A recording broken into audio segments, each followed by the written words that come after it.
आयसा institute में आपका स्वागत है। आइए 12वीं क्लास का हिस्ट्री जो है वो हम इसका पार्ट 4 पढ़ेंगे। जो मैं आपको 3 पार्ट पढ़ा चुका हूं और ये जो है चौथा पार्ट है। इसमें जो है हम कुछ पढ़ेंगे। देखिए क्या है। साम्राज्य के संचालन में भूमि और नदी दोनों मार्गों में आगमन बना रहना आवश्यक था। मतलब साम्राज्य में आने जाने के लिए भूमि का भी और नदियों में भी आगमन बना रहता था। ठीक है। उसके बाद पढ़ेंगे राजधानी से प्रांत तक जाने में कई सप्ताह या महीने का समय लगता होगा। यह भी बताया गया है कि जैसे भूमि से या नदियों से जो आगमन करते थे उसमें महीने या सप्ताह लग जाते होंगे, यह बताया गया है। आगे टॉपिक पढ़ेंगे हम मेगास्थनीज के अनुसार सेना व्यवस्था कैसी थी। जो मेगास्थनीज के अनुसार, अब मेगास्थनीज कौन थे? सेलुकस निकेटर के जो थे वो राजदूत थे और इन्होंने इंडिका पुस्तक लिखी थी। आपको याद दिलाया कि मैंने तीसरे पार्ट में ये बात बोली थी कि मेगास्थनीज ने जो है पुस्तक लिखी थी, इंडिका पुस्तक। और वो ये किसके राजदूत थे? तो ये सेलुकस निकेटर के जो है राजदूत थे और इन्होंने इंडिका पुस्तक लिखी थी। तो इनके अनुसार जो सेना व्यवस्था थी वो कैसी थी? तो सेना व्यवस्था जो थी वो एक समिति था और 6 उप समिति थे। तो इन्होंने काम को बांटने के लिए, जो काम जो है किसी पे भारी ना पड़े, इसीलिए इन्होंने सबका काम बांट दिया। जैसे नौसेना का संचालन अलग लोग करेंगे, यातायात और खान पान का संचालन अलग लोग करेंगे, पैदल सैनिकों का संचालन अलग लोग करेंगे, अश्वरोहियों का संचालन अश्वरोही लोग करेंगे, अलग लोग करेंगे, रथरोहियों का रथरोही लोग करेंगे और हाथियों का संचालन अलग लोग करेंगे। तो इन्होंने जो है उप समिति में बांट दिया था जिससे सबका काम जो है बढ़ जाए और किसी पे भी जो है भारी काम ना पड़े। तो इस तरीके से इन्होंने जो है सेना व्यवस्था को बांट दिया था, जो सबका काम जो है हल्का हो जाए और सबका काम जो है सबके अनुसार बढ़ जाए। तो इस तरीके से इन्होंने सेना व्यवस्था जो है बनाई थी। किसके अनुसार? मेगास्थनीज के अनुसार। उसके बाद पढ़ेंगे हम धम्म। जो है धम्म से क्या अभिप्राय है? सबसे पहले तो ये क्वेश्चन बनता है कि धम्म है क्या। देखो धम्म जो है विचार है और धम्म जो है धम्म के अनुसार जो है क्या बोला गया था। धम्म जो है एक नियम वाली है। नियम वाली मतलब नियम है। अशोक ने अपने अभिलेख के माध्यम से धम्म का प्रचार किया।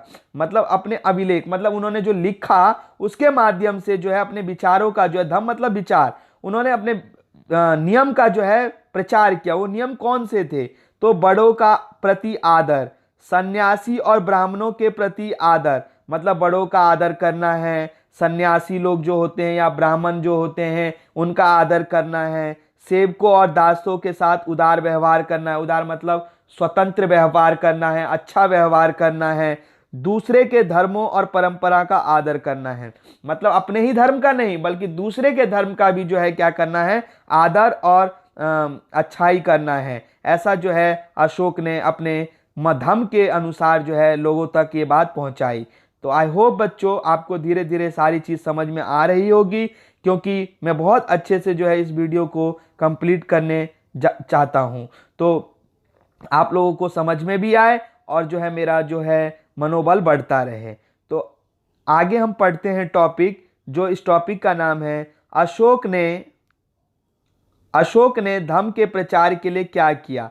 देखो अशोक ने धम्म के प्रचार के लिए क्या किया हम पढ़ेंगे। तो देखो अशोक ने धम्म के प्रचार के लिए विशेष अधिकारी वर्ग नियुक्त किया। धम्म के प्रचार के लिए मतलब अपने नियम जो बनाया था उसको प्रचार के लिए उन्होंने अधिकारी नियुक्त किए। नियुक्त मतलब चुना। और जिसे धम्म का महामात्य कहा जाता था। महामात्य मतलब महात्मा कहा जाता था। धम्म का जो है गुरु माना जाता था, उन लोगों को चुना। उसने 13वें शिलालेख में लिखा, मतलब उसने 13वें शिलालेख में लिखा, मैंने सभी धार्मिक मतों के लिए महामत्य नियुक्त किए हैं। ऐसा नहीं कि एक धर्म के लिए, उन्होंने सभी धर्मों के लिए जो है महामत्य नियुक्त किए थे। नियुक्त मतलब चुना था। वे सभी धर्म और धार्मिक संप्रदायों की देखभाल करेंगे। जो इन्होंने महामत्य नियुक्त किया था वो लोग जो है सभी के धर्मों को और धार्मिक संप्रदायों को देखभाल करेंगे, एक के नहीं सबके। वह अधिकारी अलग अलग जगह पर आते जाते रहते थे। मतलब ऐसा नहीं था कि एक ही जगह वो बताते थे, वो हर जगह आ जाके जो है सबको जो है ये संदेश पहुंचाते थे कि इस तरीके से जो है नियम और कानूनों का पालन करना चाहिए। तो उनके प्रचार कार्य के लिए वेतन दिया जाता था। जो उन्होंने जो नियुक्त किया था महामात्य, उनको जो है क्या करते थे, ये जो है वेतन भी देते थे।